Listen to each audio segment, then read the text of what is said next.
my name is Dorosh, and for my interview, I interviewed Andrew John. I've always wanted to study abroad, but I was never able to because I'm a transfer student and I wouldn't be able to graduate on time with a semester abroad. I asked Andrew because my friends recommended him, knowing that he took a trip to Europe through a travel group that wasn't through school, so it was actually my friend's boyfriend's friend.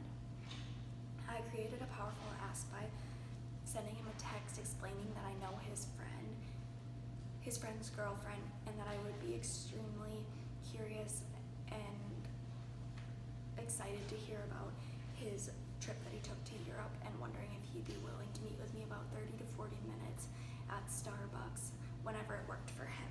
This was out of my comfort zone because I've never actually met him, and I felt a little bit awkward kind of blindly meeting him at Caribou. I'm more of a shy person, so I didn't know how the conversation would really flow.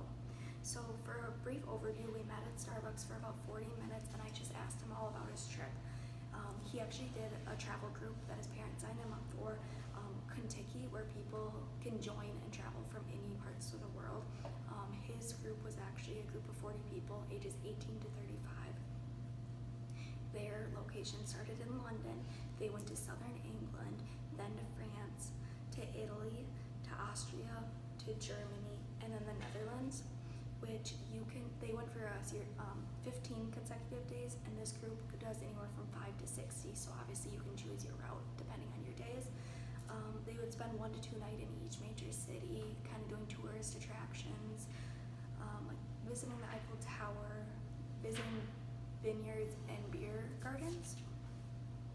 His favorite city actually was France because of how beautiful it was. Everybody was dressed up, the shops were unique, and then when you went down south, of course the Eiffel Tower, and when you went down south there was the Mediterranean Sea, and the weather was absolutely awesome. One of his favorite things was everybody did come from all over the world. There was Australia, New Zealand, South Africa, Brazil, and Canada, and he actually has friends that he will always be able to keep in touch with because of just these 15 days that they spent together. This really opened my eyes because I'd love to make lifelong friends that I literally spent 15 days with, and we all grew up in different cultural backgrounds, but it just took a couple hours to get to know each other and all share the same experiences, just because everyone grows up in different backgrounds. Ultimately, we're all humans and can be friends. I also was really curious how it was so much different over there than here, because I can't put that in perspective because I've only been to Mexico. And he said in many different ways, obviously, but in the rich history and culture, the buildings are like 10 times older than they are here, and it's just a lot smaller. They were able to visit all those countries and cities in just 15 days, where if you were to do it in the US, it would take about a month.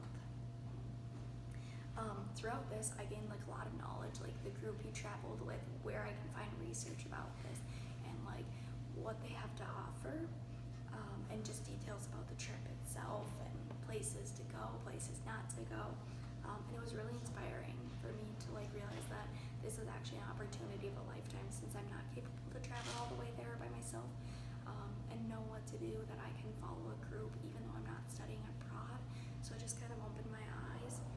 And now that it's over, I'm more eager to travel than I ever was, and kind of just expand my horizon, make friendships, and just explore the world and be adventurous, which I love. And then I drove the conversation by just kind of asking questions that he would enjoy answering, and his time to brag to me about his story and how cool it really was, because he was giving time up for me. And then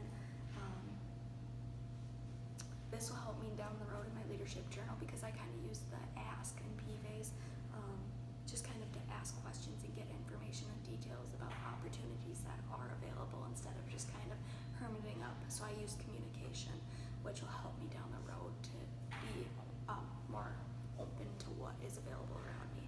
So that's my curiosity 101